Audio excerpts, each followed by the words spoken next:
In today's video, I'm going to be talking about navigating the seasonal shifts in energy, the ups and downs, the inevitable ebb and flow of life. We know that life is polarity. We know that life is yin and yang.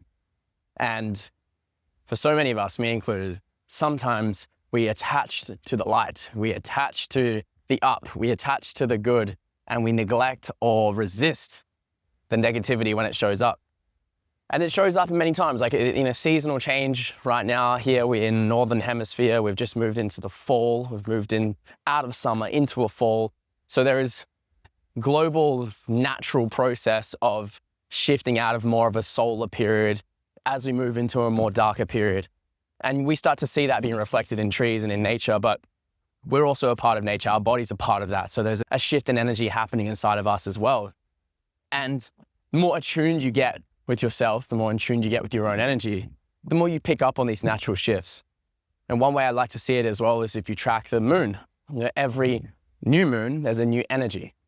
So when you see that, or when you notice that, you can pick up. And a couple of weeks ago, there was a new moon that came in, and I just felt like this definite shift in energy. I just felt a little bit less motivated. I felt a little bit less inspired. There wasn't that get up and go that was there throughout the summer. And initially, there's always some resistance towards that because I'd been used to operating from this place over the summer period. And now I'm like, oh, where's my drive? I don't feel like working out at the gym. I don't feel so creative anymore. And with every shift, there has to be an element of graciousness, an invitation for graciousness to allow this next season or this next chapter to emerge more naturally.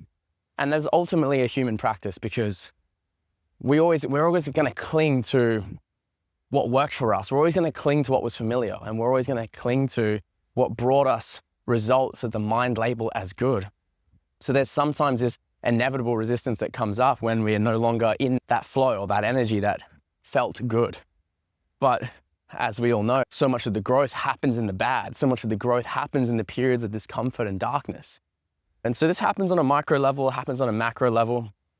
I had a micro level moment of it over the weekend, and just to give you this understanding, because I want you to monitor how it shows up in your life right now. I was having this little challenging week last week where I was like I said, not having a lot of motivation. I went downtown on Friday night. I'm here in Toronto. I went downtown, watched one of my favorite artists perform, Above and Beyond, on Friday night. And even though I didn't have a lot of energy going into the show, as soon as the music started, the atmosphere and the energy of the crowd, I just felt my energy move, and I had one of the best nights of my life, danced my ass off, got up the next day. And I also drove my girlfriend's dad's car downtown. It's about a 45 minute drive, brand new Mercedes, drove it downtown, parked it out the back of where I live so that I wouldn't get a parking ticket. Saturday morning, I wake up, had a pretty chill day because it was a late night. And then I went out again, had one of the biggest nights and the best nights of my life. I was out till 6 a.m. with my friends, partying, having a blast. Woke up on Sunday, feeling fulfilled, tired but fulfilled. But then I started to think, hey, I haven't actually seen my car keys. I'm pretty sure I came in with them on Friday night, but I don't know where they are. Thought nothing of it. I just assumed they were around the house. Monday morning, the classic Monday morning vibes. I'm feeling pretty down. My body's getting a little bit sick. I'm like, fuck, I'm feeling pretty low energy today. Let me get the car so I can drive it home and chill. Can't find the car keys.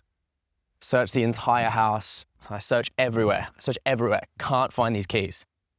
So my extreme high is now gone to an extreme low. And these are the moments that I should know that when you have highs, expect a low. It's just what happens. It's the yin and yang of life. And sometimes the low is just being really tired and needing to sleep more. Sometimes the low is your body gets a little bit sick. Sometimes the low is shit like this happens where you lose your girlfriend's dad's car keys. So now I'm playing with the idea of hey, how am I going to get these keys? I have to get them replaced. I call up Mercedes. It's going to cost me $1,000 to get these keys replaced. And now I've got to call her dad and tell her I've lost the keys. So it was low after low, just got knocked.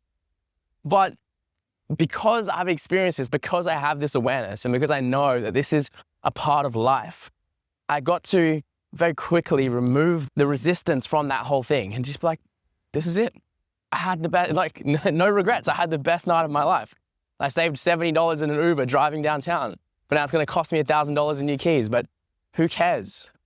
Who cares? This is what happens. This is the pendulum swinging from right to left. This is the sun going from up to down. This is how it is. So when whatever you're experiencing right now in your life, you can just tune into where you're at on that pendulum. What internal season are you in? Are you in a high? Are things flowing? Are things happening? Is the sun shining?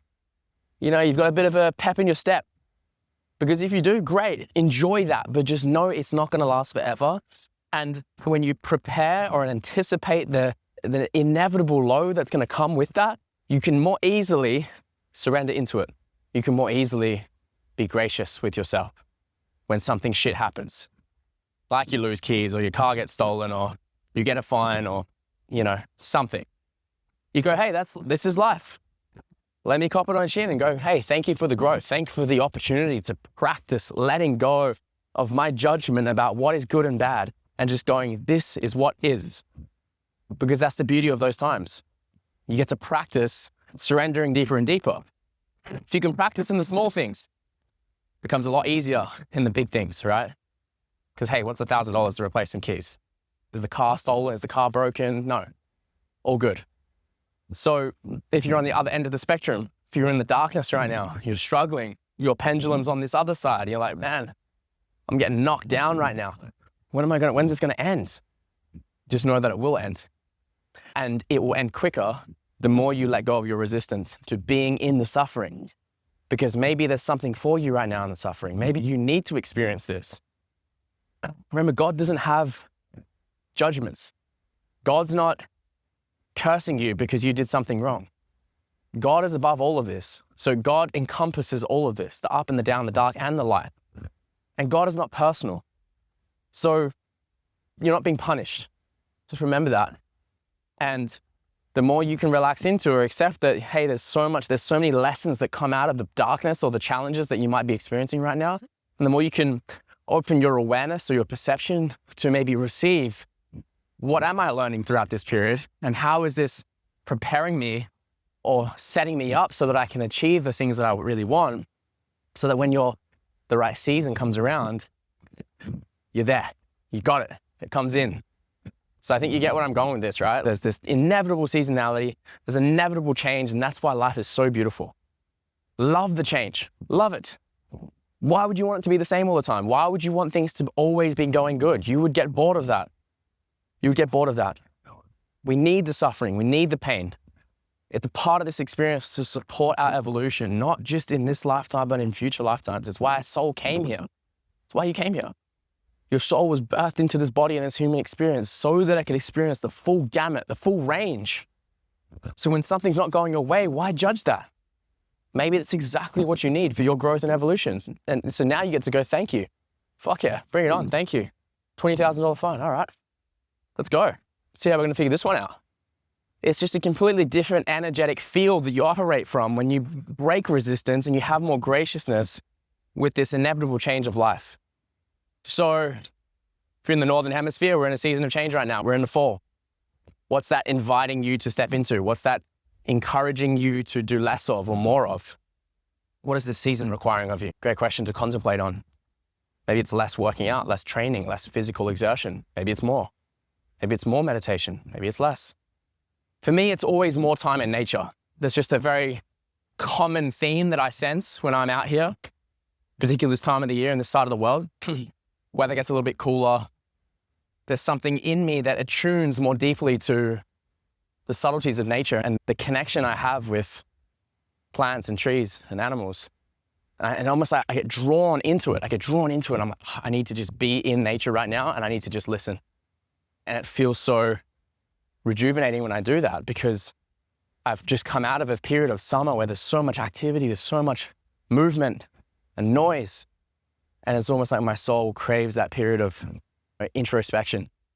And over the last kind of 9 years since I've been aware of these dynamics and aware of myself, I just get a lot more sensitive to when the shift has happened and when it's time for me to go in.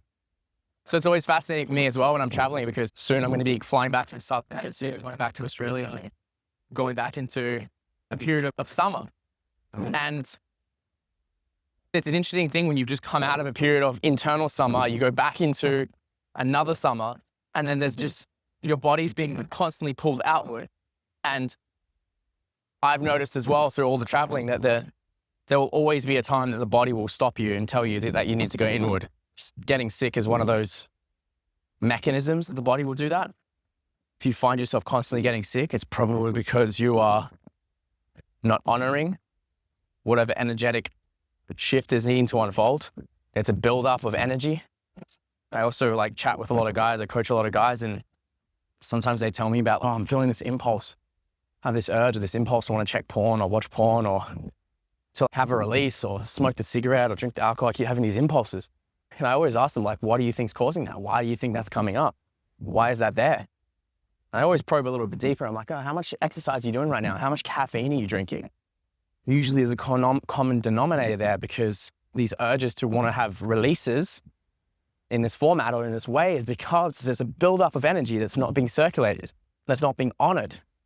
Excessive screen time, energy being taken out of the body, heat's building up in the body, gets stored in specific areas in Chinese medicine. In the kidneys is where, if there's a buildup of heat in the kidneys, then that's the life force, right? It's not being circulated correctly. So the body's going to want to inject that energy. And that's why impulses to check porn or to, be a little bit promiscuous, to release sexual energy, is usually because of a buildup of heat in the kidneys. And when you have that awareness, you can just start to step back and be like, okay, let me just put more attention on my body and slow down and breathe into this and relax into it. Circulate this energy through my intention and attention. All of a sudden, these impulses start to go away.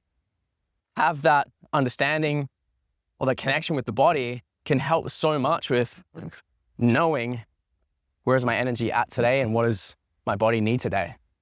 And that will change by the hour. By the hour. In Chinese medicine, they talk about how the qi moves through different parts of the body in different times of the day. So we have a natural body clock that's synced by the 24-hour cycle, by the lunar cycle, monthly, yearly. The energy is in this circulation through very particular cycles and patterns, right? So reorient yourself to this current season that you're in. And reorientation means taking a beat. It means stepping back for a moment, just taking a pause to be like, what's being asked of me? What's emerging out of me? And how can I best support that without resisting it? And when you do that, you will operate so much more effectively. There'll be so much more juice, potency, creativity, joy, freedom, love, because you're in harmony with life. You're not in resistance to life. There's a high level of alignment that's being called, that's been asked to come forth right now. And it comes through in business, it comes through in relationships. If you go against this natural cycle, this natural energy flow, life will eventually stop you in your tracks. Doesn't matter how much money you have or how much external success you have. If the body starts to shut down, you got nothing. You got nothing, my friend. So right now, it's another great thing that in this season, going for walks, love it. Go for a little casual walk. Very good for me right now. More yoga this season feels really good to me. More intuitive movement. Fascia maneuvers feels like a really good practice during this time. So wherever you are, whatever period you're in, sending you lots of love, lots of blessings. And I hope to see you in the next video. Talk to you soon.